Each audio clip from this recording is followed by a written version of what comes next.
Following the previous four cultural dimensions, long-term and short-term orientation is one of the new Hofstede's cultural dimensions, which is based on the study by Michael Bond. He had noted that Hofstede's previous four cultural dimensions didn't adequately represent Asian cultures. This dimension takes into account the perception of time and how different cultures perceives the time orientation. So what is long-term and short-term orientation?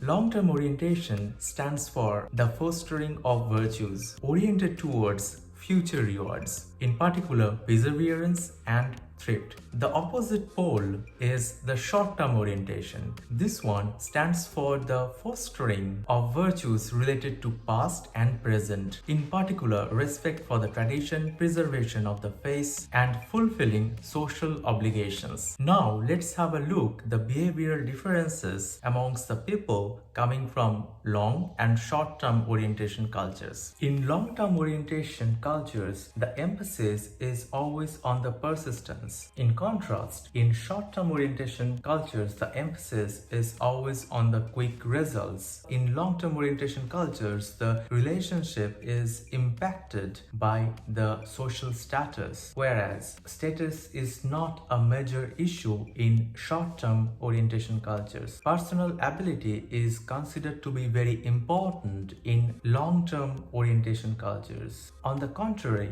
personal steadfastness and stability is important in short-term orientation cultures. In long-term orientation cultures, face considerations common but not seen as a weakness. However, in short-term orientation cultures, protection of one's face is extremely important. Leisure time is not too important to long-term orientation societies. However, short-term orientation societies attach high importance to the leisure time. Long-term cultures tend to save more, whereas short-term ones tend to spend more. Long-term cultures also invest in real estate, which is considered to be a less volatile investment option, whereas short-term orientation cultures, they tend to invest more in mutual funds or in direct stocks. Relationships and market position is important to long-term orientation societies. However, for short-term orientation societies, bottom line is important, meaning the net income is more important.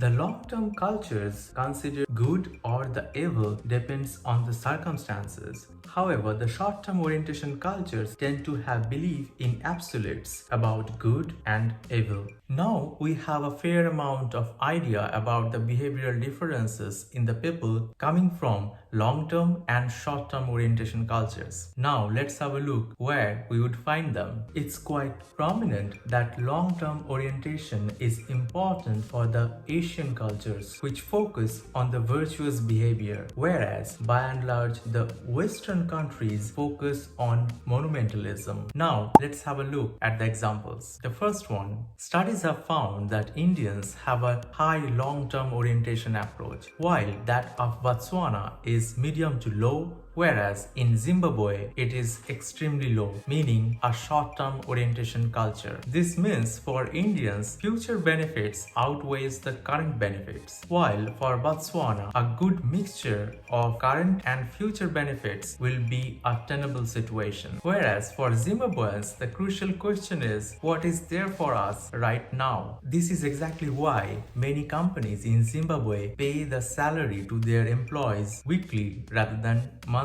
On the contrary, for Indians, the emphasis should always be on the future benefits. For example, gratuity when an employee is getting retired, or insurance for the properties of the employee, or the medical insurance for the employees to cover their medical expenses, and so on. Now let's have a look at the second example. As we already know, investing attitude can be a good parameter to understand culture's time orientation behavior. Historically, it has been noted generally the investment in real estate compounds the value in long term, whereas the investment in mutual funds or direct stocks compounds the value quicker than the real estate. Now let's compare the investment behavior of two countries. One from long-term orientation culture, another one is from short-term orientation culture. The US, which is a short-term orientation culture where 58% of the population own stocks or they tend to invest in mutual funds, which is definitely a volatile category of investment. However, it has a quicker returns. On other hand, if we see the situation in India, the recent data shows only 3.7% of Indian population invest in direct stocks. Mostly they are comfortable investing in real estate. I hope this episode added some value to your knowledge about world cultures, especially from the perspective of time orientation. As you made until here, I'm sure you would be definitely interested